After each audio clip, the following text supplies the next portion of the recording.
The Galactic Council chamber was silent. Every species in known space had gathered for one purpose: to declare humanity extinct. 400 years of silence, no trace, no signal. The void answers only with its own echo. We are here to memorialize what was lost. The main view screen flickered. A holographic star map had been displaying Earth's quiet insignificance. Then, it glitched. Humanity rose, burned bright, and then... An emergency alarm cut through the chamber. Not a polite chime. A full tactical alert. The kind that meant something was very wrong. The star map dissolved into raw sensor data. At the edge of the Sagittarius dead zone, something was emerging. Status report. Now, what is tearing the dead zone open? The dead zone had been impassable for 4 centuries, but now 12 gravitational wakes punctured its boundary like bullets through fabric. The council erupted. Delegates shouted over each other, some in fear, some in disbelief. The declared extinct were crossing the dead zone. The sensor read out, stabilized. The contacts were metallic, massive, and moving with military precision. 12 ships, Terran signatures. The dead zone spat them out. 12 dreadnoughts, blackened and scarred, cyan emergency lights bleeding through cracked plating. This is Fleet Admiral Catherine Aldrich, Terran Armada. We request immediate audience with the Galactic Council. The lead ship filled the viewer. Patched hull, prow lance charging, ancient Terran markings glowing amber. Admiral Aldrich, the Council receives you. We believed your species extinct. Explain your presence. I am 7th generation. We never died. We went into the dark and survived. Humanity is here. To the Council, resurrection. To the fleet, homecoming after a very long patrol. We have a claim. One that must be addressed. The claim went unspoken, its weight compressing the silence. A claim. You will have your audience. But first, where have you been for 400 years? The question hung in the ether as the dreadnoughts held position at the abyss's edge. 4 centuries of war, Speaker. Endless, pitiless war. We built, fought, evolved. Our ships became our species. We have no planets. The Council faced a species forged in the crucible of the dead zone. You survived. But why emerge now? What claim could be worth crossing that hell again? Earth. We have returned to reclaim our ancestral home. The name struck like a hammer. Earth. The silent blue marble they had just memorialized. Earth is. Earth has been under Council stewardship since the silence fell. Stewardship. We are not a memory. We are the rightful inheritors. We are coming home. The chamber erupted anew, not in fear of the unknown, but in dread of what this meant for an already settled world. Admiral, you must understand the complexity. Earth is not empty. Catherine's expression didn't flicker. She had known. I know. For 200 years, a colony has squatted on our world. That ends now. 3 options: leave, integrate, or fight. 1 standard year. You would threaten an entire species. This is not Council jurisdiction. The Aldrich fleet answers to no council. We are a sovereign Terran successor. The ultimatum stands. The Council recoiled. They had declared humanity extinct, and now those ghosts were issuing demands with the force of law. I will relay your terms. But be warned, this colony has thrived for 2 centuries. You risk a war you may not survive. Vesh Karen opened a private, encrypted channel directly to Earth. On Earth, Ambassador Halen stood on a high balcony, overlooking the colony, unaware that history was about to upend. Ambassador Halon, a fleet of Terran dreadnoughts has crossed the dead zone. They demand you evacuate Earth, integrate, or face annihilation. 1 year. Leave? This is our home. We have restored this world. They cannot simply demand it back. The message had been delivered. Earth was now contested territory. Halon's hands trembled as the transmission ended. The colony had minutes before the news spread like fire. 2 centuries of peace, undone by a single broadcast. Below, the colony square erupted. Bioluminescent patterns flickered in panic. Families clutched each other, voices rising. Some shouted for immediate evacuation. Others called for defiance. The Council of Elders was already dividing. We cannot fight them without understanding them. I will go to their fleet. The declaration silenced the crowd. Halon's aide reached out, but the ambassador was already gone. They are not monsters. They are the original children of this world. We owe them a chance to be heard. Halon looked up. The first dreadnought had entered low orbit, a shadow crossing the sun. For a moment, the colony held its breath, watching the human ships claim the sky. Prepare a shuttle. We go to meet the inheritors of Earth. Back on the council station, Vesh-Karen stared at the silent dreadnoughts. He needed answers before Halon arrived. Admiral Aldrich, a private word. You crossed the dead zone. What did you face in there? Things that have no names. We fought for every light second. Most of our original fleet was lost. We only survived by becoming something else. The admission hung in the air, a species that had to reinvent itself just to endure. Something else. What are you now? We are the sum of our ships. Every crew member born in 0G knows nothing but corridors and combat. We are living warships. The council analysts exchanged glances. This was not a diplomatic mission. This was a migration of hardened survivors. You fought for 4 centuries. For what? What could possibly justify such relentless violence? Survival, and the promise of returning home. There was no other choice. The channel closed. Vesh-Karen understood one thing clearly. Compromise would be difficult when one party had been forged in unending war on the flagship. Far from council debates, Ensign Kai Tien stood at his navigation console, staring at Earth through a small viewport. So blue, deeper than any simulation. I didn't know colors like that existed. Commander Elena Vasquez approached, her boots clanking softly on the deck, her expression unreadable. Ensign, you are staring. Commander, I've never seen a real sky. My whole life has been bulkheads and recycled air. It's overwhelming. Elena gestured for him to follow, and they walked into the narrow corridor, the viewport shrinking behind them. This ship is your home, Kai. It's the only home our species has left. Don't romanticize a planet you've never touched. Kai returned to the bridge alone, his station cold, the viewport once more, framing Earth's silent promise. Our bodies have adapted to 0G. Many of us would break under Earth's pull. Bones, hearts. We might never walk there, Kai. Kai said nothing. The viewport framed a world that was theirs by birthright, yet alien to their very bodies. Halon's shuttle docked at the council station. The ambassador walked directly to Vesh-Karen's private office. Wasting no time, the speaker stood, the bioluminescent patterns on Halon's skin flickering with barely contained agitation. 2 centuries restoring Earth. We healed its oceans, its forests.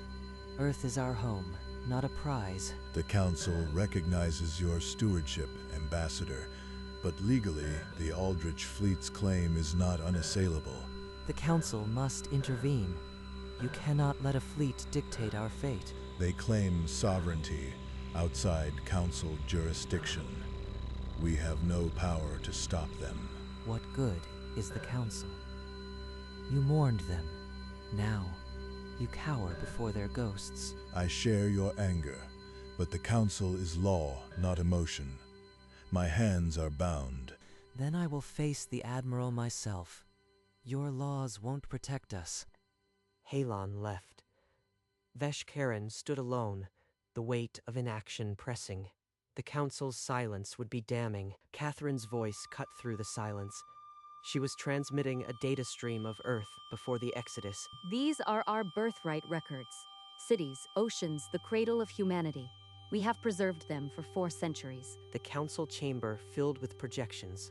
Skyscrapers under blue skies, children playing, the Great Wall. Admiral, we have seen these archives, but biological heritage does not automatically grant legal claim. Our blood, our bones, our history.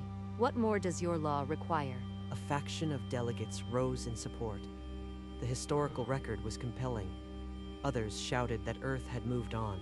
Vesh Karen tried to restore order, but the chamber was a storm of conflicting precedents. This council cannot rule on a dispute between a sovereign nation and a settled colony.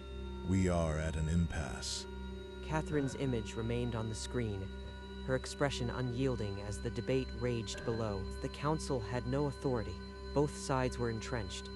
The path to war looked inevitable. The meeting was arranged with tense neutrality. Catherine stood in the conference room, the flagship's scarred hull visible through the observation window. Ambassador Halen, I appreciate your willingness to talk directly. Please, sit. Halon stepped in, but as the door closed, their bioluminescent patterns flickered. They looked toward the window and froze. The dreadnought outside seemed to pulse, not with light, but with something deeper. A wave of emotion, screaming, fire, relentless fury. What is this? Screaming, fire, hate. It's pouring from your ship. Halon recoiled, clutching their head, bioluminescence cycling wildly. Catherine stepped forward, alarmed. Ambassador, there's nothing here. Are you ill? You call this nothing? Your ship is a psychic abomination. Centuries of agony, preserved. You are monsters, all of you. Halon fled the room, their melodic hum shattered into discordant tones. Catherine stood motionless, stunned. The meeting ended before it began. The human fleet, a monument to war, had spoken louder than any diplomat. Back on the flagship, Catherine paced the bridge. Halon's words still echoing. Psychic abomination. They think we're monsters, that our ships emit centuries of suffering. Then maybe we should be monsters. We have the firepower. Why negotiate with those who recoil from our very existence? Kai spoke up from his navigation console, his voice small but determined. Commander, we're not monsters. We're survivors. Maybe if they understood what we survived, they'd see us differently. Explain, Ensign. Declassify the entire war archive. Every battle, every loss, every last transmission. Show them what we've endured. The truth. Elena bristled, but Catherine's gaze held Kai's. The bridge fell silent. Do it. Transmit the logs. All of them. If Halen's species reads emotion from objects, then let them read this. The archive streamed out, a 4-century record of agony and endurance. The gamble was made. The war archive flooded the council chamber and every colonist's screen. Scenes of 4 centuries of desperate survival. This is not conquest. This is a chronicle of guardianship. Every scar was a stand against the void. A crew sealed a breach with their own bodies. A captain's final log, thanking her crew. Children born and buried in steel corridors. We were wrong. The screaming we heard was not a weapon. It was the echo of their dead, demanding to be remembered. Without hesitation, Halen opened a channel to the flagship. The council watched, silent. Ambassador, after the accusation you leveled at us, I did not expect to hear from you. I was wrong, Admiral. Your ships carry pain, but it is the pain of protectors. We offer integration. Share Earth as equals, with your fleet as our shield. Catherine sat alone in her quarters, the words sinking in. Integration, a shared home. You would trust us after what you felt? We trust because we felt. Your dead are not a curse. They are testimony. Let us build a future together, on the world we both love. Halon returned to Earth, the proposal heavy on their mind. The colony gathered in the Grand Hall, bioluminescence, an anxious sea. I have seen their history. The humans are not conquerors. They are guardians who have suffered for 4 centuries. We must integrate. A hardliner elder slammed the table, bioluminescence flaring red, their voice cut through the hall. You would invite psychic abominations to share our home. Their ships screen with the dead. Cohabitation is impossible. The crowd split. Some nodded in fear. Others looked to Halon with hope. The screaming you sense is their dead, defenders who gave everything. They are not a threat, they are a testament. But the hardliner faction had already turned.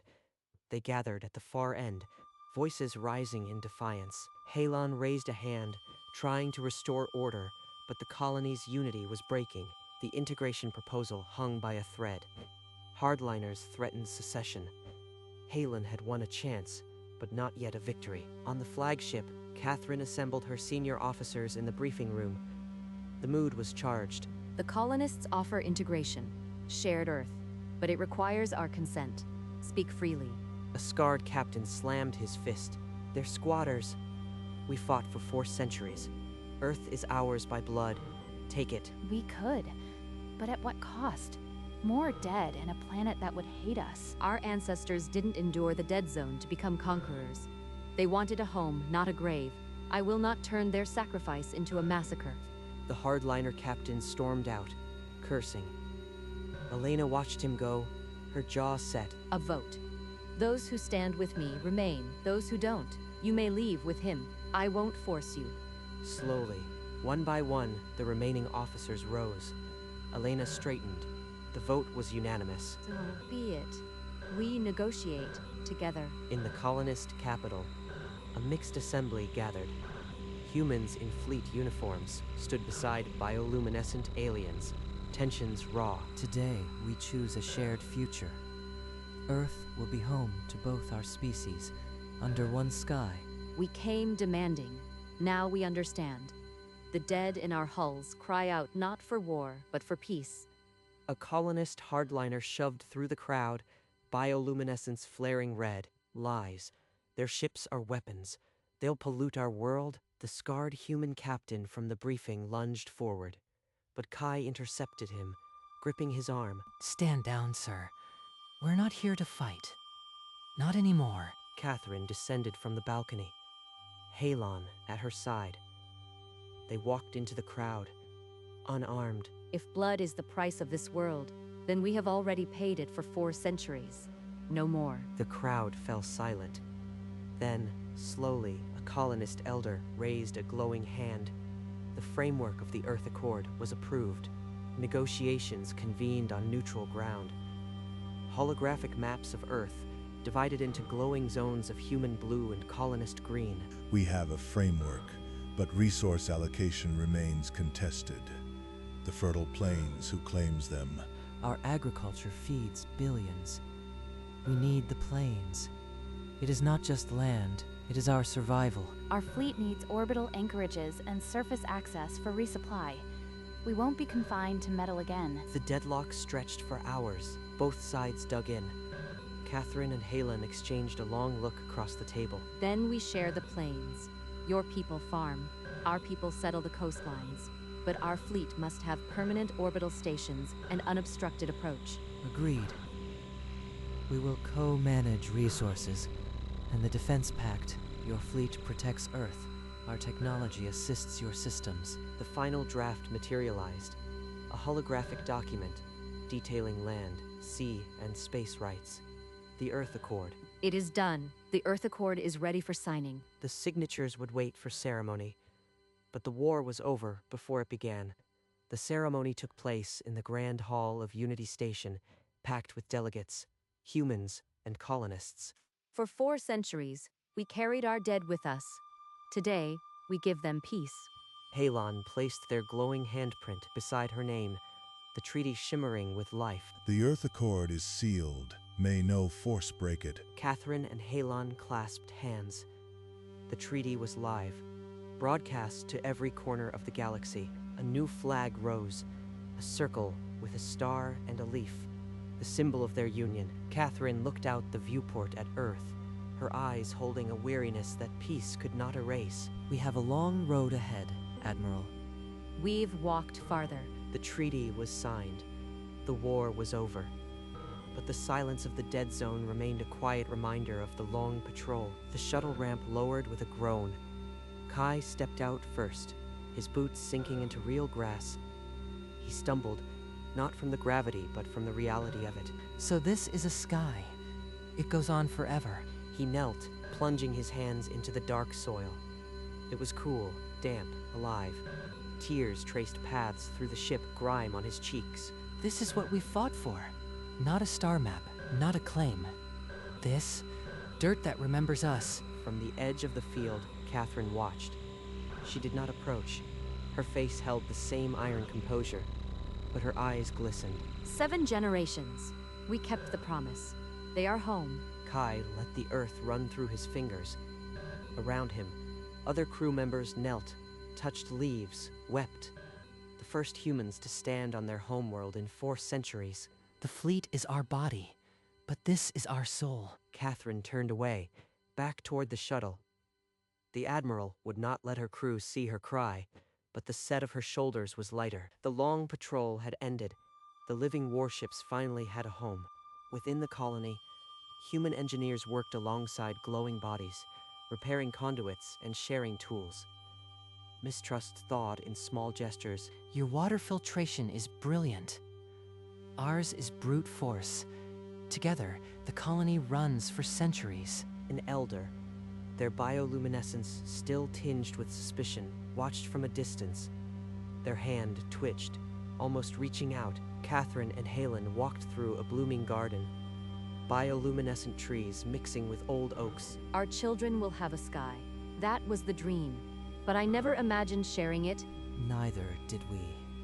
But the universe crafted us both for this place. It is no accident. In the open-air markets, human kibble bars were traded for bioluminescent fruit. Laughter echoed between species for the first time. A colonist child touched Kai's uniform patch with glowing fingers, then laughed. It was the smallest, most important flag of truce. The fleet won't forget. The hulls still carry our dead, but now they carry this too. The fragile experiment held. In the quiet of Earth's evening, 2 species began to call it home. On the flagship, long-range sensors screamed. The dead zone was no longer silent. It was tearing apart. Admiral, massive gravitational anomaly. Something is forcing its way through. The main screen resolved into the dead zone, a churning wound in space, a vast silhouette pushing out. General quarters. All hands to battle stations. Contact Halen. The defense pact is now active. It's bigger than our entire fleet. What have we woken? On Earth, Halen's communicator chimed. They looked up, and a new, angry star had appeared near the moon. The dead zone. It's not finished with us. We are under attack. They came for our home once. This time, we're not leaving. The Dreadnoughts formed a defensive line, colonist defense ships joining. The Earth Accord had already become a war pact.